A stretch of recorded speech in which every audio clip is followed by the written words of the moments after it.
ভালো ড্রেস নাকি ভালো মন, ভালো পার্সোনালিটি নাকি ভালো টাকা, কোনটা মানুষকে বেশি অ্যাট্রাক্ট করে?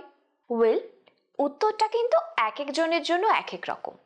তোমার অ্যান্সারটা কি কমেন্টে আমাকে অবশ্যই জানিও। তুমি যেই হও না কেন, তোমার ড্রেস আপ হতে হবে নজর কাড়া, তোমার মেকআপ হতে হবে দুর্দান্ত, তাহলে কিন্তু প্রত্যেকে তোমার দিকে অ্যাট্রাক্ট হবে।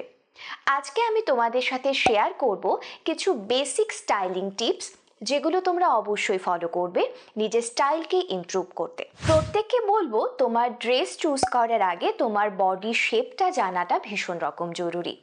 আমাদের মেয়েদের জন্য বডি শেপগুলো যেমন আলাদা, ছেলেদেরও বডি শেপ কিন্তু আলাদা হয়।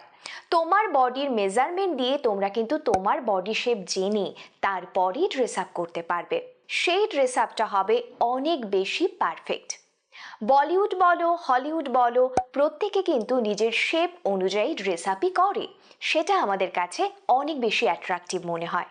দেখো, প্রত্যেককে বলবো বয়স এবং রুচি অনুযায়ী কিন্তু নিজের ড্রেস সিলেক্ট করা উচিত। মেয়েদের ক্ষেত্রে বলবো অনেকে গার্লি লুক পছন্দ করে, অনেকে ফেমিনিন লুক পছন্দ করে, সেক্ষেত্রে সেইভাবেই তোমার ওয়ার্ড্রবটাকে সাজাতে হবে।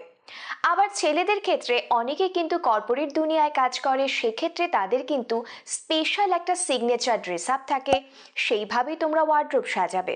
হয়তো তুমি ট্র্যাডিশনাল পছন্দ করো, সেক্ষেত্রে সেইভাবেই ওয়ার্ড্রোবটাকে সাজাতে হবে। তার মানে আমার নিড অনুযায়ী আমার কিন্তু একটা ফ্যাশন বোর্ড তৈরি করা উচিত। এবারে বলবো কালার, কোন কালারের ড্রেস তোমরা পছন্দ করবে নিজের জন্য।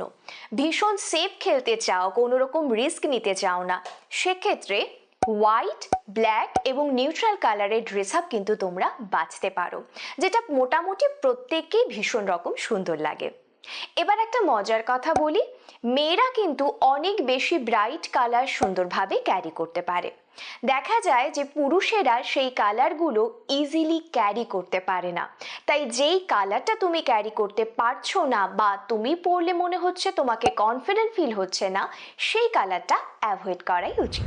দেখো, যে কোনো ড্রেস আপকে কিন্তু বাজিমাত করতে পারে অ্যাক্সেসরিজ। অবশ্যই তোমরা জুয়েলারি পরো, তবে সেই জুয়েলারিটা পরতে হবে কিন্তু ব্যালেন্সিং করে। ধরো তুমি বড় একটা কানের ঝুমকো পরলে, সেক্ষেত্রে কিন্তু তুমি গলার ক্ষেত্রে বড় নেকপিস পরতে পারবে না, এতে কিন্তু দেখতে ভালো লাগবে না। তাই তুমি যখনই অ্যাক্সেসরিজ করছো সেটাকে ব্যালেন্স করেই পরতে হবে, না হলে কিন্তু বেশি জুয়েলারি পরে তোমার লুকটাই মাটি হয়ে যেতে পারে। এবার পুরুষদের ফ্যাশনের কথা বলবো, এখন কিন্তু অনেক রকমের ফ্যাশন জুয়েলারি পাওয়া যায়, সেই জিনিসগুলো তোমরা ট্রাই করতে পারো, অবশ্যই তোমাদের ওপর ভালো লাগবে।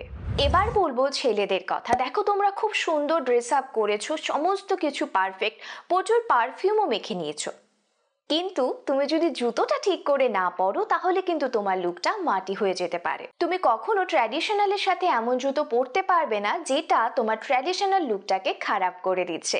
তাই অবশ্যই ড্রেসের সাথে ম্যাচ করে যেটা যায় সেই রকম জুতোই পরবে। জুতোর পরে যদি কোনো কিছু নিয়ে কথা বলতে হয়, তাহলে বলবো ব্যাগের কথা। আমরা কোন ড্রেসের সাথে কি ধরনের ব্যাগ ক্যারি করব, সেটাও কিন্তু ভীষণ রকম ইম্পর্টেন্ট। প্রত্যেককে বলবো পুরুষ এবং মহিলাদের ক্ষেত্রে অ্যাট লিস্ট দু ধরনের ব্যাগ থাকা উচিত। যেটা তুমি ট্র্যাডিশনালের সাথে ক্যারি করতে পারো সেই ধরনের ব্যাগ, এবং একটা ওয়েস্টার্নের সাথে ক্যারি করার জন্য ব্যাগ। ছেলেদের বলবো স্ট্রেট ফিট এবং লুজ ফিট জিন্স কিন্তু তোমরা ইজিলি ক্যারি করতে পারো। অনেকের মনে হতে পারে ব্যাগি জিন্স পরলে কেমন হবে, সবার বডি শেপে কিন্তু ব্যাগি জিন্স যায় না, তাই নিজের বডি শেপ জেনেই কিন্তু তুমি সেটা কনফিডেন্টের সঙ্গে ক্যারি করতে পারবে, আদারওয়াইজ পরো না। তুমি যত দামি শার্ট পরো না কেন, শার্টের কলারটা যদি একটু উঁচু হয়, তোমাকে কিন্তু একেবারেই ভালো লাগবে না। তাই শার্ট কেনার আগে অবশ্যই খেয়াল রাখবে যে তোমার সেই কলারটা কত দূর উঠছে। ছেলেদের বলবো যখন শার্ট কিনছো, সেক্ষেত্রে কিন্তু শার্টের লেন্থ হতে হবে জিপারের মিড পর্যন্ত, তার ওপরেও না তার নিচেও না, এটাই কিন্তু তোমাদের পারফেক্ট সাইজ। যখন তোমরা টি শার্ট বা শার্ট কিনবে, এই শোল্ডারের সেলাইটা কোথায় আছে সেটা দেখেই কিন্তু তোমরা সেই জিনিসটাকে কিনবে। মেয়েদের বলবো মেকআপ হতে হবে মিনিমাম, তার মানে এটা কিন্তু একেবারেই নয় যে বেশি মেকআপ তোমরা করতে পারবে না।